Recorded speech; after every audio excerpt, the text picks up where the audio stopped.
On this edition of Backroads, we stop in Park City to learn all the duties that go into making a lofty dessert. The worst part of making an angel food cake is washing up the pans. We visit a Great Falls site that honors fallen soldiers and living veterans as well. The price of freedom is never paid in full. In Winifred, we explore shelves and shelves of a surprise collection. He said, "Now why do..." And we listen to a working cowboy who's gained respect outside the corral by singing old country songs. Why do you... It's really been an enjoyable part of my life. This Backroads proves you can have your cake and eat it too. This is your cake. Do you like it? Backroads of Montana is made possible with production support from the Greater Montana Foundation, encouraging communication on issues, trends, and values of importance to Montanans. The Montana Office of Tourism at visitmt.com, and the University of Montana.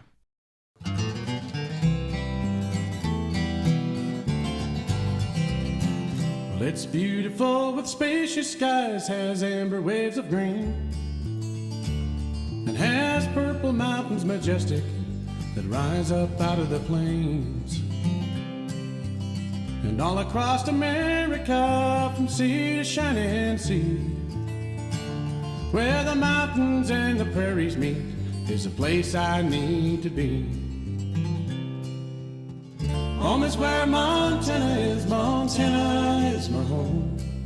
From mountain peaks to prairie lands, the places I have known. And I'm bound to ramble, yes, I'm bound to roam. And when I'm in off the road now, boys, Montana is my home. Hello and welcome to another program in the Backroads series, this time coming to you from Montana's High Line.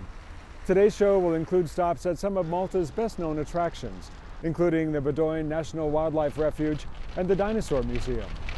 While duck-billed dinosaurs may have once roamed this country, today belongs to the Mustangs, the Malta Mustangs football team. We're following a path from the old gym to the football field. Generations of Mustangs have made this walk, and it's a tradition at every home game. The Plentywood Wildcats are waiting at the football field. They hope that their best moves will stop this rumbling herd. If your best moves are in the kitchen, our first story will give you some tips on baking a delicious post-game dessert. Sisters Tia Kober and Fritzie Eidelman would like to think they have some secrets, but it's common knowledge that they bake the tastiest angel food cakes around.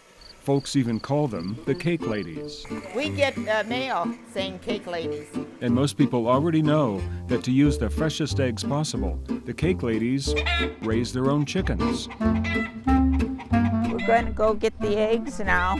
This is Tia's half of the operation. She routinely tends and pampers roughly 39 laying hens, 3 roosters, and a brood of chicks.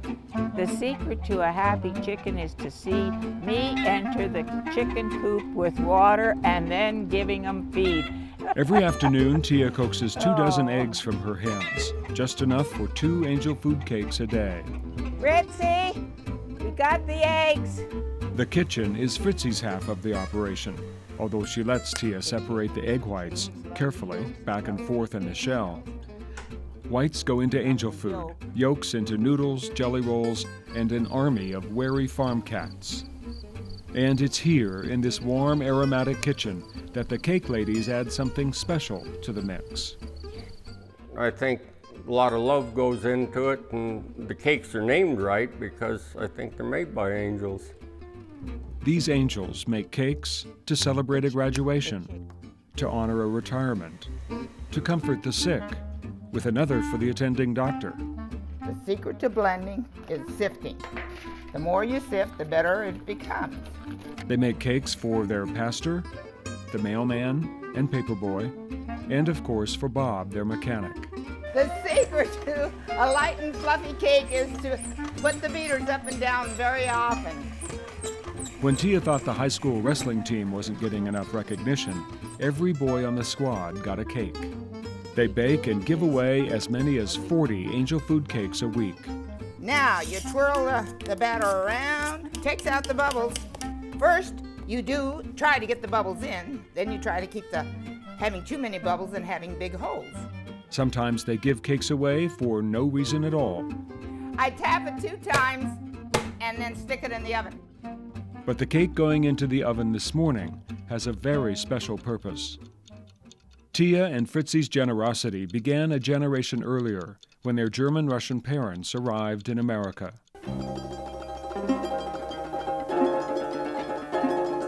Emil and Amalia Kober were famous for their charity. Like many within the new German-Russian population, their family settled in eastern Montana for hard work in the sugar beet fields. Emil and Amalia had already received an education in Europe. Starting school over in a new language was time-consuming and difficult, especially when the families were struggling. So they left school to work. Eventually, they met and married, and when their family began, they stayed in the fields so their children could stay in school. Emil and Amalia's sacrifice made a big impression. In an effort to return the favor, 4 of the 5 Kober kids, including Tia and Fritzy, chose education as a career. They did something nice. They gave us an education when we wanted it so bad they really couldn't afford it. And so we could never pay them back. So now you pick up and do things for other people because of what they had done for us. And that's the long and short of it.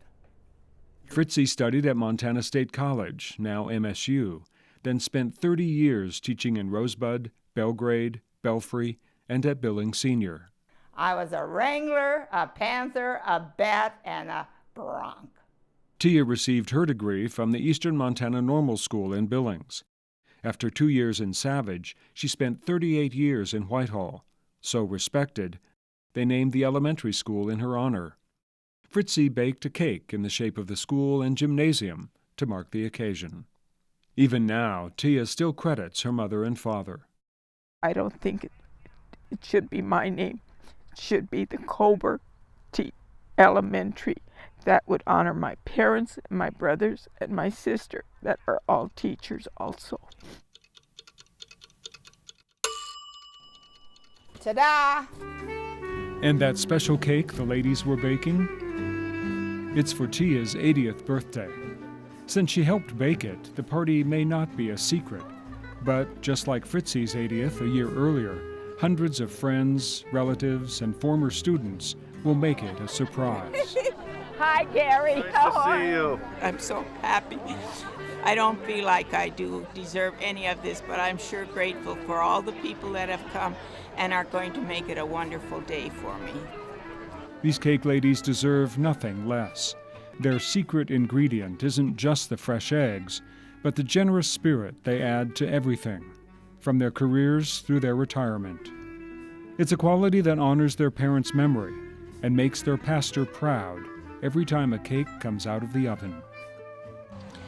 Well, if people want to experience the grace of God, they just have to hang out with these 2 cake ladies, Tia and Fritzy. And if they want to know what the taste of the grace of God is, you just taste one of those angel food cakes. They are just marvelous.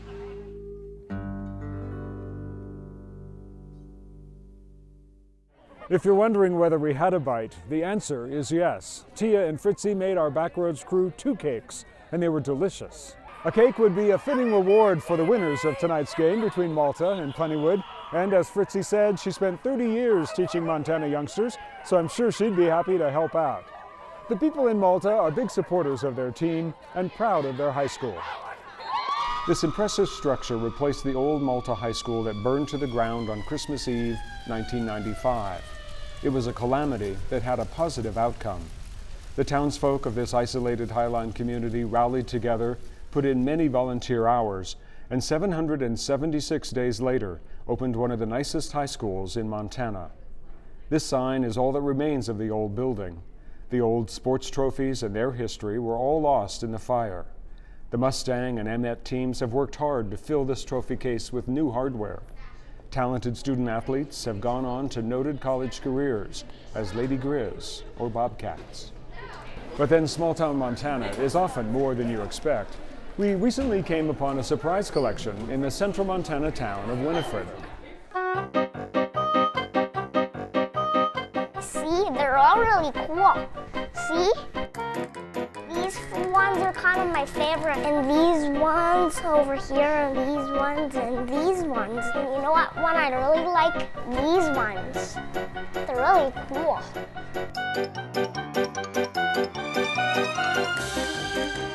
I can see you. Oh, and I like these vehicles here. Oh, and I like these ones. Well, I guess I like all of them. I like all of these ones. Xander Rich is in Tonka truck heaven. The Tonkas are everywhere, from the floor Oh, and I like those ones up there. to the ceiling. It's believed to be one of the largest Tonka collections in the world. We have approximately 3,000 pieces here in the museum. I think John has about 5,000 in his collection, so he still does have some of them with him in Seattle. The impressive collection belongs to John Thompson, Winifred High School graduate, class of 1943. John now lives in Seattle, so when a new multi-purpose building was completed in his old hometown, thanks to generous benefactor Nathan Osbornson, there was a question about the museum portion. And asked if anybody had stuff he wanted put in. And I happened to think of it because we'd previously been out to a birthday party at Uncle John's, and he showed me the collection and knew he was going to have to do something, in the future, and would like to keep it all together.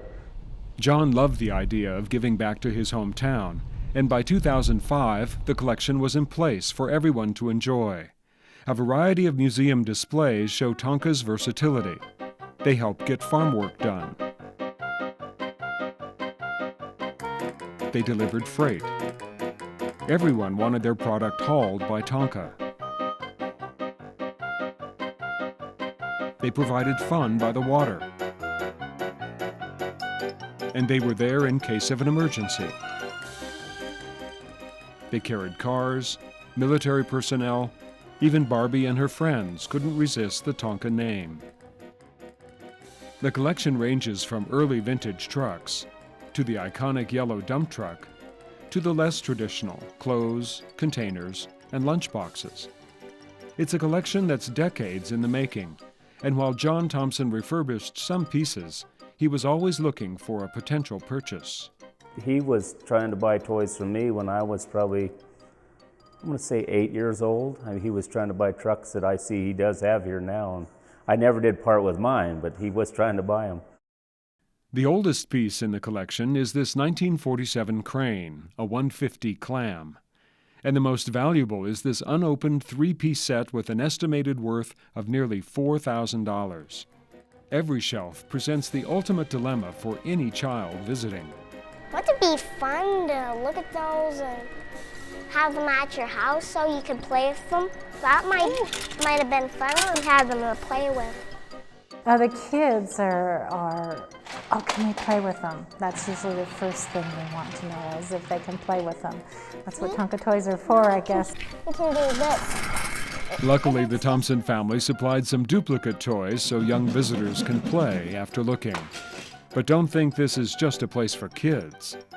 We also get reactions from the adults, too. We had a couple here earlier this year that were from Utah. He was also a collector and had heard about the collection, and so they stopped in to check it out. No matter the age, it's the appreciation of a simple, well-made toy that makes this collection a success. See? They're all my favorite. They all are. The Winifred Museum is open from Memorial Day to Labor Day, or you can call to make an appointment. The museum also features displays and information about the history and heritage of the town and the area. For those following Montana's prehistoric past on the Montana Dinosaur Trail, a major destination is the Great Plains Dinosaur Museum and Field Station in Malta. The exhibits here include Ralph, the sauropod or long-necked dinosaur, a life-size duck-billed dinosaur named Roberta, and the museum's most famous exhibit, Leonardo, a rare mummified duck-billed dinosaur listed in the Guinness Book of World Records. There are rare marine fossils from the prehistoric ocean. 77 million years ago, Malta was on the coast of the large western interior seaway, filled with prehistoric crabs, lobsters, and other marine creatures. Our next story is of a more recent past and present. In Great Falls, we found a site that is unlike any other in the state. It takes a different approach to honoring those who have served our country. Bill Vischer is searching. Yay! You're welcome. He hasn't seen the special gift bought for him. That was WW2, that was a big one. Soon, the World War II veteran will be sharing this photo with family and friends. Another World War II veteran, Lester Eck, is searching for the tile his family bought him. Oh yeah, right here. Oh, okay. They are examples of what makes the Montana Veterans Memorial unique. Is the fact that it's a living memorial. In other words, it's for people still living today, veterans who served in the military, men and women. Oh, there he is, right down the corner. There he is. Yeah. Yes, he is. Looky there. It is a place of honor. And with that comes a special feeling of pride. Okay, thank you very much. You're so very welcome. Ted, you get down and take your flag down a little further. Mike Winters and his crew are working on Memorial Day to make sure everything is just right. Down a little bit. Okay. Soon a crowd will gather to honor all veterans, remembering those who died, but also the living. The site, with a distinct Montana feel, started with a conversation in 1999 between Mike and Dave, who had no idea of what was ahead. And I said, don't worry about it, Dave. It's going to be $35,000, $40,000. We'll make it up 3-4 months. And that was 10 years ago, over $1 million.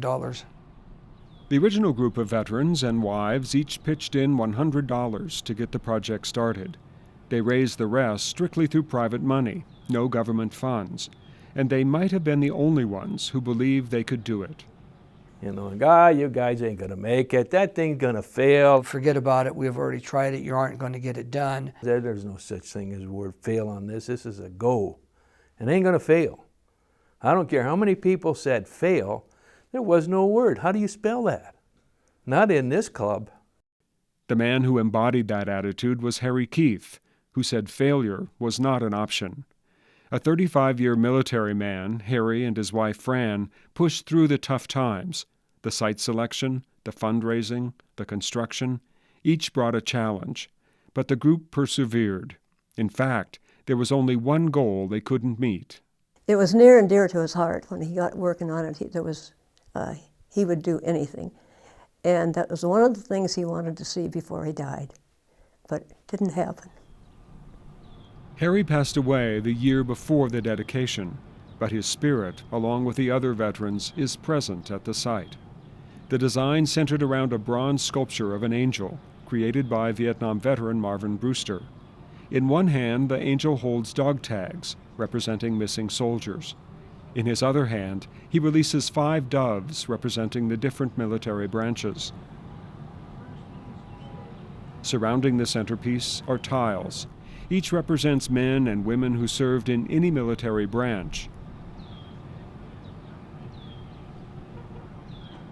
In peacetime or during conflict. They started with a lofty goal of 1,000 tiles. Today, more than 4,000 tiles stretch around the site. And each tile that's on the wall has a different story. It has its own story, its own history. And those histories are known only to the people whose name is on the tile. And I think that's incredibly important.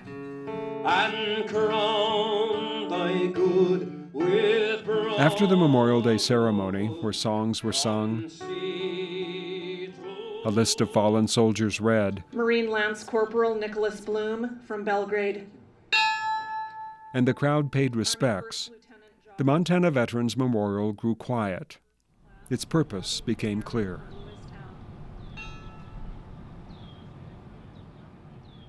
A solace, a nice uniting thing to go up there and see that.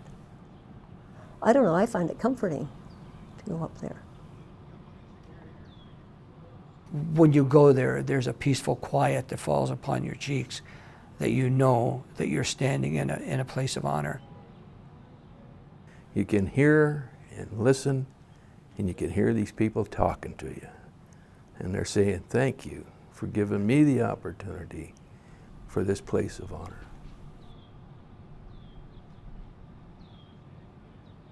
If you'd like to honor someone who served in the United States military, living or deceased, you can purchase a tile. Go to their website at montanaveteransmemorial.org. This is the old entrance gate to the Bowdoin National Wildlife Refuge, just northeast of Malta. The migratory bird refuge covers more than 15,000 acres and provides resting, feeding, and breeding habitat for thousands of ducks, geese, and grassland songbirds. In the spring and summer, you can see colonies of pelicans, gulls, and blue herons nesting on the islands of Lake Bowdoin. The refuge offers a 15-mile self-guided auto tour and an accessible foot trail near the refuge headquarters. The wide open spaces of the Malta area remind me of my home country of Wibaux County, and that's where we'll go for our final story. We'll meet a cowboy who's kept the family ranch running while becoming a well-known singer of old country tunes. When that time slips upon me that I can ride no more, scatter my ashes in those badlands right in front of heaven's door. Bob Peterman sings traditional cowboy songs. In the badlands of Montana, where the gray buttes meet the sky, right there in those badlands is where I want to live and die. He also writes his own, inspired by the Badland Hills where he's lived all his life. Bob says he's done a lot of different jobs. He drove truck, farmed, you name it. But being a cowboy goes back to his boyhood when he met what he calls real cowboys. They just did things the cowboy way. I mean, everything was done horseback, and that's what I wanted to be just like them. Whatever it took, I was going to be just like those guys. Never had any desire to be anything else. Get out of here. Ranching goes way back in Bob's family. His grandparents came to Wibaux County in 1916 and raised 5 sons. Bob's father, Bill, was the oldest and, like his brothers, stayed close to home. He bought this ranch in 1930, the same year he married Gladys Lyons, who had come to Wibaux County to teach in the one-room schoolhouse just up the road from the ranch. Unlike the school, which closed long ago, Gladys and Bill persevered, raising 4 sons and 2 daughters. Bob's dad built up the ranch and filled their isolated life with stories and music. From the time we were little kids, we made music in our home. I mean, we made music. Dad played the fiddle and he played the accordion a little bit. The Peterman children were country kids through and through, and though they spent more time in Wibaux for school, summers were spent at the ranch. When Bob graduated from high school, he planned to follow his older brother's path to the military, but his dad's health faltered. So when I got out of high school, I just moved out here and went to full rodeo or cowboying full time. And I've never been anywhere else. I've never been anywhere but here. To liven up the lonely cowboy life, Bob rode the local rodeo circuit for a while. Then he met Kay Criswell at Jack's Club in Wibaux, and music was part of the magic. He was a good dancer. That's the only reason I ever went out with him. And if ever I could leave you. Today, they're still working the ranch together. As a tribute to his wife and ranch women like her, Bob put special lyrics to one of Kay's favorite songs by Lerner and Lowe. When you gather cattle, I know you've got them all. Music's a big part of his life. It's a gift God gave him that he loves to share. We ask in your name, amen. Amen. Sharing fellowship and the ranch work is still a Peterman tradition. After lunch, sons Clay and Dean, Dean's wife Heidi, and the Smith family from a neighboring ranch help out with some late spring branding. It's something Bob's been doing since he can remember. I'm 68 years old and I'm still not a top hand because I'm still learning a lot of things. Every once in a while you learn something new. When you're a young man and you go to a big brand and then they ask you to rope, you know you've made it. You've become a hand. Outside the corral, Bob is a respected champion of cowboy songs. He slowly built up his career playing small-town dances with a three-piece band. He learned more songs and serenaded tourists on working vacation ranches. When cowboy poetry gatherings became popular, Bob was an instant hit throughout the West. In the end, music has been his ticket to see part of the world. Americana. Even if this trip was just across the border to perform at Flag Day in Beach, North Dakota. Americana. Just keep holding to that dream. I like those songs that you sang, yes. I don't know that I have a favorite, but I thought there were some real nice songs. Thank you.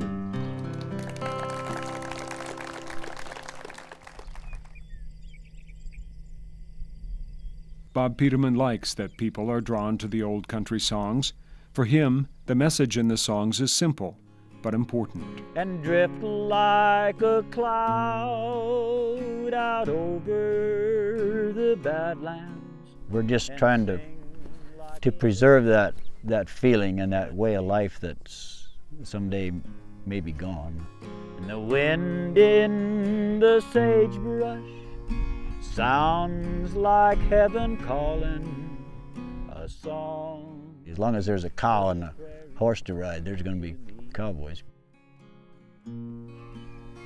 A song of the Badlands to me.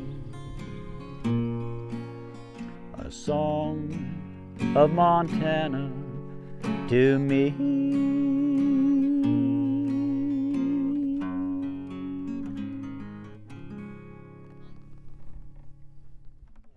Bob Peterman says that his gospel CD is one of his favorites and is a hit with his fans. Both the Co-op and the Palace Cafe in Wibaux sell Bob CDs, or just drop us a note and we'll tell you where to get a copy. We welcome your letters and story ideas. Send them to Backroads of Montana, the University of Montana, Missoula, Montana, 59812. Well, the game is over, and so is our show. For the record, Malta beat Plentywood 42-0. We'd like to thank Mustang coach Scott King, Malta High School principal John Roberts, and the friendly folks at the Bowdoin National Wildlife Refuge and the Great Plains Dinosaur Museum. And thank you for tuning in. As long as you keep watching, we'll keep covering the backroads of Montana. I'm William Marcus. See you next time. Backroads of Montana is made possible with production support from the Greater Montana Foundation, encouraging communication on issues, trends, and values of importance to Montanans. The Montana Office of Tourism at visitmt.com, and the University of Montana.